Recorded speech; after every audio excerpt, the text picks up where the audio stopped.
बढ़ेंगे आगे। उत्तर प्रदेश के अमरोहा से खबर सामने आ रही है, जहां कुएं की खुदाई को लेकर के दो समुदाय के बीच तनाव भरा माहौल हो गया, लेकिन पुलिस ने मामले को संभाल लिया। 1 मिनट की रिपोर्ट आपको दिखाते हैं। यूपी के संभल की तरह अमरोहा में भी सनातन के सबूत मिटाने की साजिश रची गई। सुभाष नगर इलाके में कई सालों से बंद पड़े कुएं की खुदाई की गई। ये खुदाई देर रात मोहल्ले के हिंदू समुदाय के लोगों ने की, जिस पर दूसरे समुदाय के लोगों ने आपत्ति जताई। धीरे धीरे भीड़ इकट्ठा होने लगी, माहौल बिगड़ने लगा, कहासुनी होने लगी। स्थानीय लोगों ने आरोप लगाया कि आज से कुछ साल पहले कुएं की पूजा होती थी, लेकिन दूसरे समुदाय के लोगों ने इसे बंद करा दिया था। 60 साल तो मेरी उम्र होगी, 63 में चल जाऊंगा। मेरे दादा के भी पहले याद का हुआ है। हिंदू लोग पूजा के लिए परेशान रहते हैं, लोग हिंदू लोग परेशान रहते हैं। ओके। टकराव होता उससे पहले ही पुलिस वहां पहुंच गई और फिर दोनों समुदायों के लोगों को समझा बुझाकर मामला शांत कराया गया। हालांकि पुलिस के पहुंचने से पहले कुएं को 3 से 4 फीट खोदा जा चुका था। Bureau report, Republic Bharat. और उत्तर प्रदेश में अगर अपराधी नहीं मानते हैं तो फिर किस तरह से ताबड़तोड़ एक्शन हो रहा है, ये आपको बताते हैं।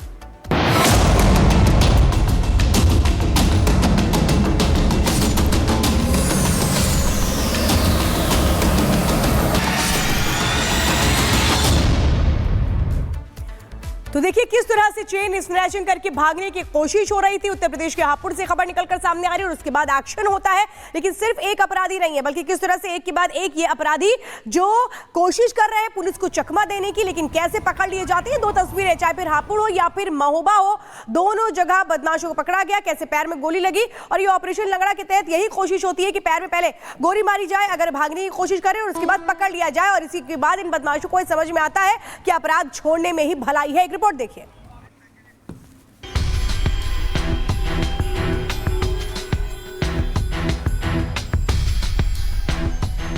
उत्तर प्रदेश में माफियाओं के खिलाफ लगातार कार्रवाई जारी है। इनामी बदमाश हो या फिर कोई शातिर अपराधी, हर एक को दबोचने और उनका एनकाउंटर करने के लिए स्पेशल एक्शन लिया जा रहा है।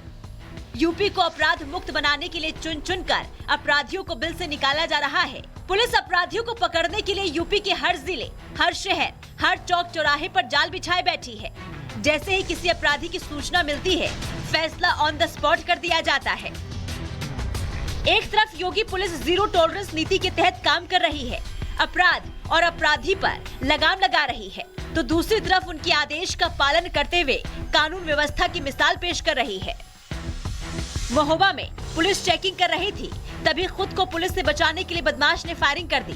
जब पुलिस ने जवाबी फायरिंग की तो राजू अहिरवार नाम के बदमाश के पैर में गोली लगने से वो घायल हो गया, जिसके पास से तमंचा, जिंदा कारतूस बरामद हुआ। साथ ही शहर में हुई चोरी की 2 वारदात का खुलासा होने के साथ ही चोरी के 13,000 रुपए और बाइक भी बरामद हुई। उक्त सूचना पर प्रभारी निरीक्षक अपनी टीम के साथ मौके पर पहुंचे। पुलिस को देखकर उक्त बदमाश ने जान से मारने की नियत से पुलिस टीम पर फायर कर दिया, जिसमें आत्मरक्षार्थ पुलिस टीम ने भी फायर किया, जिससे बदमाश के पैर में गोली लगी है।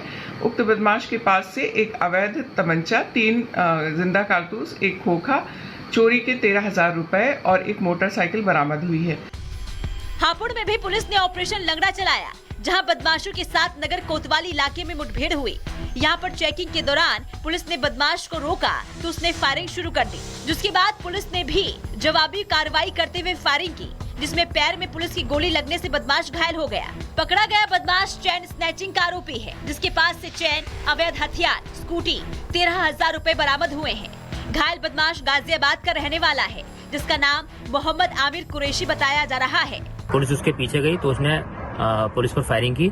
जवाबी कार्रवाई में उसके दाहिने पैर में गोली लगी है और उसके पास से एक सैमसंग फोल्ड फोन, 13,060 रुपए, एक चैन और 2 जिंदा कारतूस, एक खोखा कारतूस और 315 बोर का एक तमंचा और एक काली स्कूटी बरामद हुई है। तस्वीर सहारनपुर की है, जहां 21 दिसंबर में अम्भेटापीर बाजार में हुई लूट के अपराधियों का पुलिस ने एनकाउंटर किया। मुठभेड़ में एक बदमाश घायल हुआ तो दूसरे को पुलिस ने दबोचा। सहारनपुर में 24 घंटे में दूसरी मुठभेड़ थी। पुलिस पार्टी को नजदीक आता देख उन्होंने पुलिस पार्टी पर जान से मारने की नियत से फायरिंग कर दी। आत्मरक्षा जवाबी फायरिंग में एक अभियुक्त के पैर में गोली लगी तथा जो दूसरा अभियुक्त है उसे पुलिस पार्टी द्वारा घेराबंदी करके पकड़ लिया है। ये दोनों अभियुक्त जो हैं कुछ दिनों पूर्व अम्बेटा में हुई जन सेवा केंद्र में हुई लूट के वांछित अभियुक्त हैं और इन दोनों के कब्जे से 2 अवैध तमंचे और 6 जिंदा राउंड 315 बोर के बरामद हुए हैं। साफ है, यूपी में अपराध और अपराधियों की कोई जगह नहीं है। उन्हें ही समझना होगा कि उत्तर प्रदेश में योगी का राज है। अगर किसी ने कोई गलती की तो उसकी सजा साफ है। Bureau report, Republic Bharat. और वहीं पहाड़ों की बात करें तो पहाड़ों पर बेशुमार बर्फबारी जारी है। कश्मीर की डल झील भी इस वक्त जमी हुई नजर आ रही है, लेकिन इस बीच एक रोचक वीडियो भी सामने आया है जहां बच्चे जो है डल झील में ही क्रिकेट खेल रहे हैं। आप भी देखिए इस 1 मिनट की रिपोर्ट के जरिए। कश्मीर में जमी हुई डल झील पर क्रिकेट खेल रहे बच्चों का एक वीडियो सामने आया है। जम्मू कश्मीर में कड़ाके की ठंड पड़ रही है, जिसके चलते डल झील अब पूरी तरीके से जम गया है।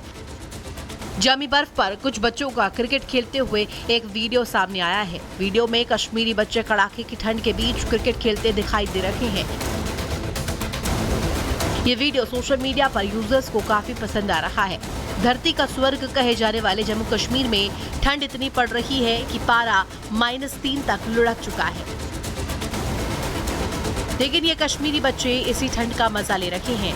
ये बच्चे बैट, बॉल, स्टंप्स और जोश के साथ इस बर्फ से जमी झील को मैदान बनाकर क्रिकेट खेल रहे हैं और अब ये वीडियो खूब वायरल हो रहा है। Bureau report, Republic Bharat.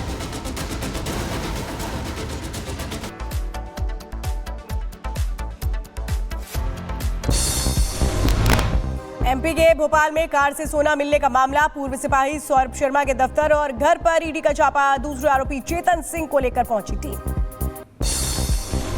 ताबड़तोड़ छापेमारी कर ईडी तलाश रही दस्तावेज। सौरभ के सहयोगी चेतन के खर्च से अब तक 234 किलो चांदी और करीब 4 करोड़ कैश हो चुका है बरामद। सिपाही सौरभ के अलावा साथी चेतन के घर और दफ्तर पर भी ईडी का छापा। भोपाल समेत कई शहरों में रेड। लोकायुक्त और इनकम टैक्स से भी मांगी जानकारी। संभल में बिजली चोरी को लेकर के केस दर्ज। दीपसराय मोहल्ला में मौजूद मस्जिद और 9 लोगों के खिलाफ बिजली चोरी का केस दर्ज। संभल में आज भी बावड़ी की खुदाई जारी। खुदाई में मिल रहे गलियारे एएसआई भी कर रही है जांच। संभल में बावड़ी की खुदाई का आज 7वां दिन। पहले तल तक का लाल पत्थर दिखा है। एएसआई बनावट में इस्तेमाल चीजों की कर रही है कार्बन डेटिंग। एएसआई की टीम ने की बावड़ी की वीडियोग्राफी। जानकारी के मुताबिक यहीं रुकते थे राज परिवार के सैनिक।